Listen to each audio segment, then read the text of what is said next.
What is going on, guys? Today we are looking at the upgraded version of Ben Yedder. He is an 88 headliner now due to his second inform. I thought I was going to look at his 87, but I believe we've already done the headliner for Ben Yedder, which is 87, and why not do the 88? He is coming in at 1.15 mil on the Xbox, and I think if I do refresh it, he might be... No, he's exactly the same, 1.38 on the PlayStation, so a hefty price for this guy, 2 ratings away from 90, and we all know what Ben Yedder is capable of. Let's get into the review, and let me know, what headliners do you have in your club currently? So Ben Yedder is a 4-star skiller with the 5-star weak foot. He is right-footed, standing at 5'7" with a high work rate. He is 88 paced, 88 shooting, 91 dribbling, and 84 passing within this card.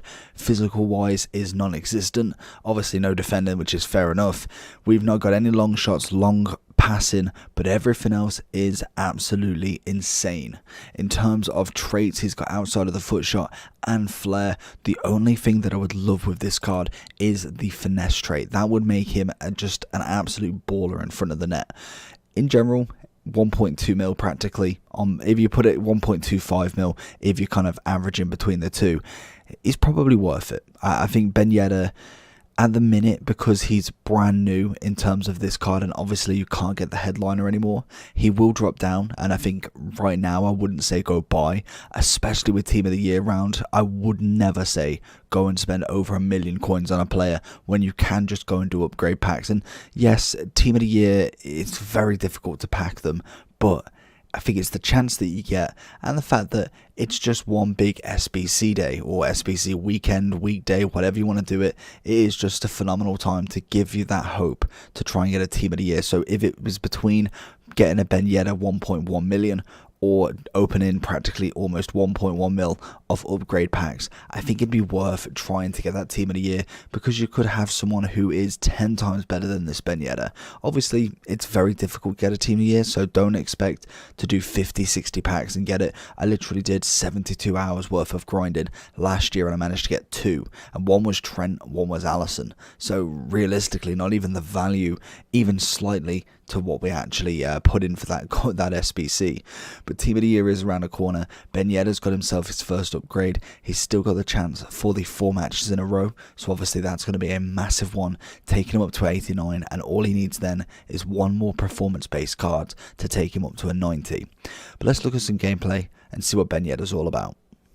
So we were using Ben Yedder with obviously Insigne. He will be out later on tomorrow or later today, nighttime wise, just because we've kind of gone through 4 reviews so far and I just run out of time to do his. So he will be later. It's all finished. It just needs the commentary.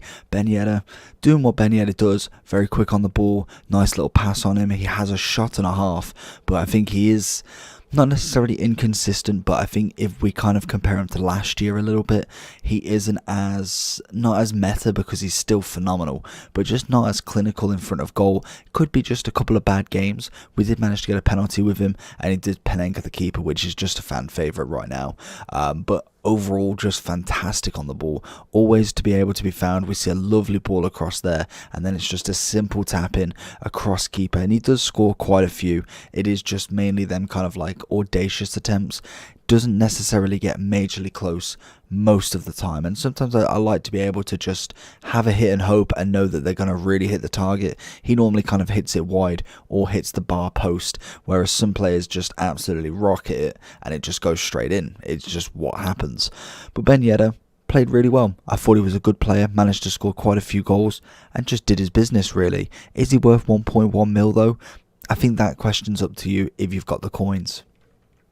So if we take a look at Ben Yedder's overall, generation wise, he's obviously 30 years old, been in FIFA since FIFA 13, managing to get a Team of the Season and informs in FIFA 16. FIFA 14 was the first informs he got, and it kind of just went from there really. I feel like it was FIFA 19 where he really came into his element, managing to get a triple hat trick of informs, I think that's it's a Team of the Group stage for the Europa, and obviously a big boy Team of the Season. Then the year after, he went to Monaco with great links to Mbappe, Neymar, all of them great players there. He's managed to be unbelievably meta. The 85 Ben Yedder was being used right up after until probably team of the season for a lot of people. He then got 2 more informs. He had a one to watch already, a player of the month, a shapeshifter, and then an absolute cracked team of the season that I so lucky got to manage to pack him and play with him for quite some games before the game actually ended. This year we've already got an inform, a headliner, and a second inform, so he's already doing phenomenal stuff. And I think realistically for the headliner, with the team event, which could affect the price massively, is you've just got to believe in them. I feel like if you can get them victories, get that 89, you're looking at a 1.5 mil card easily. A 90 rated is easily probably going to be 1.8 at the very minimum because of the caliber of this player, and obviously the nostalgic as well from last year. He's always going to be one that everyone talks about, and plus he loves Twitter, so you know that he's that good in the game. But overall, I've given him a 9.9. I feel like there's rooms for improvement. I would like some more stamina. Obviously only being 74, I feel like that is pretty poor, but hopefully as we get more rating, we do see a lot of these. Long pass, I'm not really too fussed about that. For me is irrelevant as a striker. Long shots would be nice just because we take them chances outside the box. Probably 8 to 9 times out of 10 we go in the box because it's just the way that the meta works. And then everything else is absolutely fine with this card. He's got the skill moves and the weak foot. Stats are looking pretty buffed. He's obviously can go with a hunter chem style to just make him that even more better. You get the 97 pace, you get the 93 shooting. You are absolutely away with this card with a hunter. But hopefully you did enjoy this video. If you did, make sure you smash that like button, make sure you like and subscribe, make sure you let me know what headliners you have in your club right now and have any gone up right now. Let me know down below. I'll see you for the next one. Peace.